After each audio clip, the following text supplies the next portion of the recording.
राष्ट्रीय हिंदू शक्ति संगठन के दिल्ली प्रदेश अध्यक्ष आर.एस. बाली बंगाल में ममता सरकार द्वारा हिंदुओं के प्रति आए दिन अत्याचार से दुखी होकर और ममता दीदी का हिंदुओं के प्रति असंवेदनशील व्यवहार को रोकने के लिए पश्चिम बंगाल में साइकिल यात्रा करने का प्रण लिया, जिसका आगाज आज उन्होंने अपने सहयोगी नरेंद्र सिंह बिष्ट के साथ डासना के मंदिर में यति नरसिंहानंद सरस्वती का आशीर्वाद लेकर किया। आर.एस. बाली का कहना है कि जब से पश्चिम बंगाल में दीदी की सरकार बनी है, तभी से वहां पर हिंदुओं के साथ दुर्व्यवहार होता है। वहां पर हिंदू भाइयों को मार काट दिया जाता है, उनके घर जला दिए जाते हैं और ये सब ममता दीदी अपने गुंडों से करवाती हैं। जैसे ही 2021 की जीत ममता दीदी के खाते में आई, उसी रात टीएमसी के गुंडों ने हिंदू भाइयों के घर जला दिए, कई भाइयों की हत्या कर दी, महिलाओं के साथ बदसलूकी की। इन्हीं सब मुद्दों को लेकर मैं अकेले ही पश्चिम बंगाल का साइकिल से दौरा करूंगा और वहां पर हिंदुओं को जगाने का कार्य करूंगा। आपको बता दें कि आर.एस. बाली हमेशा से ही हिंदुओं की मदद करते रहते हैं और वो महिलाओं बच्चों के प्रति हो रहे दुर्व्यवहार के लिए आवाज उठाते रहते हैं। लेकिन पश्चिम बंगाल का उनका ये पहला दौरा होगा जिसमें वो 70 साल की उम्र के होने के बावजूद इतनी लंबी दूरी साइकिल से तय करने के लिए तैयार हैं। देखिए, ये जो गुरु जी है, हम इनको तन मन धन से इनको माना हमने। मैं जितनी बार भी आया हूँ, एक मुझे लाइट दिखाई देने लग गई है हिंदुओं की तरफ से। जो गुरु जी के पास जब से मैं आ रहा हूँ, तब से मुझे एक ऐसी रोशनी दिखाई देने लग गई है कि अब मैं कुछ ना कुछ करूँगा ज़रूर। इनका पूरा मुझे समर्थन है गुरु जी का, और हम करेंगे ज़्यादा यात्रा ये है कि हमने हिंदुओं के अंदर जान भरनी। जो नई जनरेशन आ रही है लड़के, इनको हमने बताना कि हम हिंदू कौन है, हमारे साथ क्या जातियाँ हो रही हैं और अपने गद्दार हमारे साथ क्या कर रहे हैं। कुर्सियों के लिए, गद्दियों के लिए, ये अपने पैसे के लिए अपने हिंदुओं को मरवा रहे। जैसे ममता मरवा रही है, केजरीवाल है, ये अखिलेश यादव है, ये सारे हिंदुओं को मरवाने वाले। इनको सिर्फ पैसा चाहिए। ये चीज़ें हमने अब अपने बच्चों को, आने वाली जनरेशन को, जो आगे जवान हो रही, उनको हमने ये बताना। कब से ये यात्रा आप शुरू करने वाले हैं? मैं ये 14 तारीख से शुरू कर रहा हूँ। परशुराम जी की, भगवान परशुराम जी की जयंती है, उस दिन मैं शुरू करूँगा। यहीं से करूँगा, डासना मंदिर से। कहाँ तक पहुँचेगी आपकी यात्रा? जहाँ तक भी हम जाएंगे, हिंदुस्तान जितना भी है, सब जगह हिंदुओं को खड़े करना हमने। जगह जगह, गांव गांव, घर घर हम जाएंगे। कितना भी टाइम लगे, कुछ भी लगे। फिर भी लगभग कितने महीनों की और कितने 100 दिन का तो 100 दिन का तो कम से कम होगा ये। किस चीज़ से करेंगे? पैदल यात्रा करेंगे? देखिए, मेरा जो प्रोग्राम था, मैं तो अकेला जाना चाह रहा था पैदल, पर स्वामी जी का देखो जो है राय, या जो उन्होंने हुक्म दिया मुझे कि साइकिल पे जाओ। एक आधा अपने संत महात्मा, वो भी हम मेरे साथ जाएंगे। गुरु जी है कोई, तो क्या सोच के आपने ये यात्रा तैयारी करी? क्योंकि आप तो वैसे भी दिल्ली प्रदेश अध्यक्ष हैं संगठन के, आप वैसे भी आप काम कर रहे हैं, स्वामी जी से मिलने आते हैं, स्वामी जी की हर तरीके से मदद भी कर रहे हैं, स्वामी जी आपकी मदद कर रहे हैं, फिर भी आपने यात्रा किस तरीके से? देखो, मैं फिलहाल तो स्वामी जी की कोई मदद नहीं कर रहा। मैं तो सही बताऊं, स्वामी जी हमारी अब शुरुआत नहीं, स्वामी जी की हमारे साथी हैं, बहुत मदद कर रहे हैं भाई। नहीं, ये गलत बात। बाली जी हमारे मित्र हैं, साथी हैं, बहुत मदद करते हैं बाली जी हमारी, और हमारा मनोबल इन्होंने बहुत बढ़ाया है। देखो, मदद तो अलग चीज़, आपस में एक दूसरे की। जो हमारी तरफ से इनको अपने, जो अपनी जनरेशन, जो बच्चे है, जो हिंदू है कमज़ोर, अब भाग रहे हैं, तो भाग के कहाँ आगे? तो फिर समुंदर है, जा समुंदर है, जा फिर अपने हाथों से अपनी लड़कियां पकड़ा दो उनको। तुम भी सलवार टोपी पहन लो। इससे अच्छा तो मरो। फिर एक को एक भी मारोगे तो जागृत तो होगे, उनको पता तो चलेगा कि भाई हिंदू जाग गया है।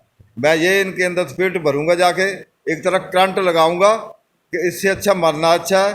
जा फिर अपने हाथों से अपनी लड़कियां उनको पकड़ा दो, टोपियाँ तुम भी पहन लो।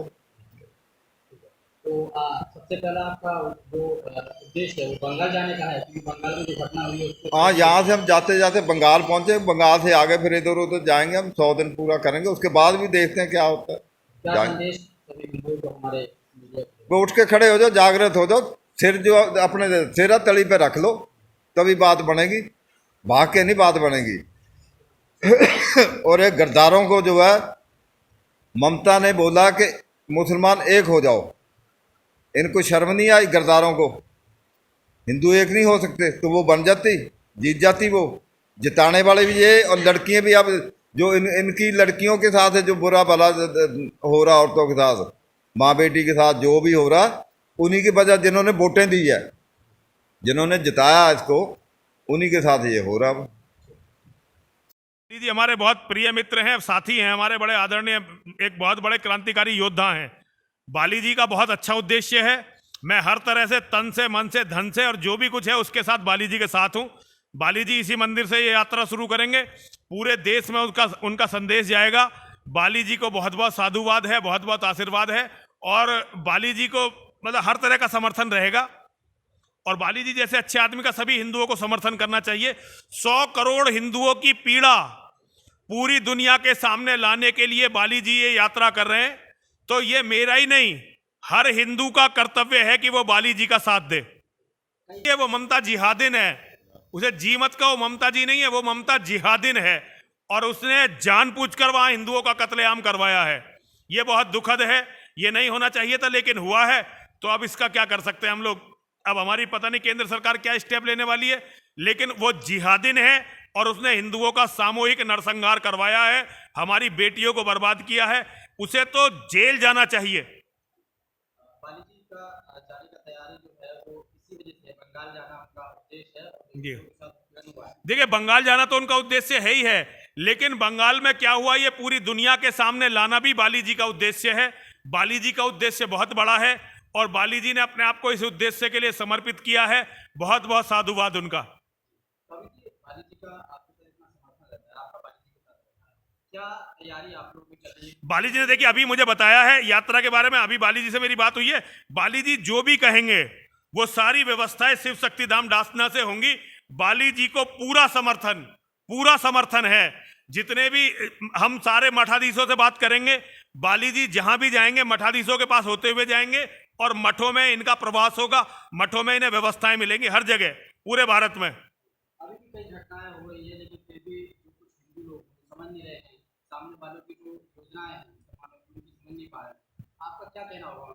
देखिए, ये हिंदुओं की मूर्खता है, हिंदुओं को इससे बचना चाहिए।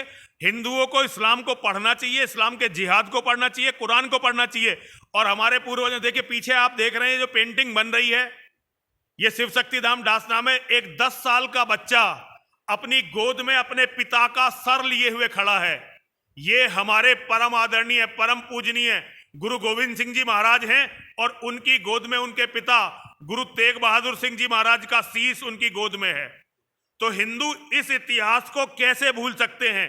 किस तरह से हमने बलिदान दिए हैं, किस तरह से हमारे लोग मारे गए हैं, आज हम कैसे उन लोगों को भूल सकते हैं? क्या संदेश आपकी तरफ से पूरे देशवासियों? धर्म बचाओ हिंदुओं, धर्म बचाओ, अपने परिवारों को बचाओ, अपनी बेटियों को बचाओ। यदि तुमने अपने परिवारों को, अपनी बेटियों को नहीं बचाया तो तुम्हारा होना बेकार है। और यही संदेश बाली जी पूरी दुनिया को हिंदुओं की तरफ से देंगे।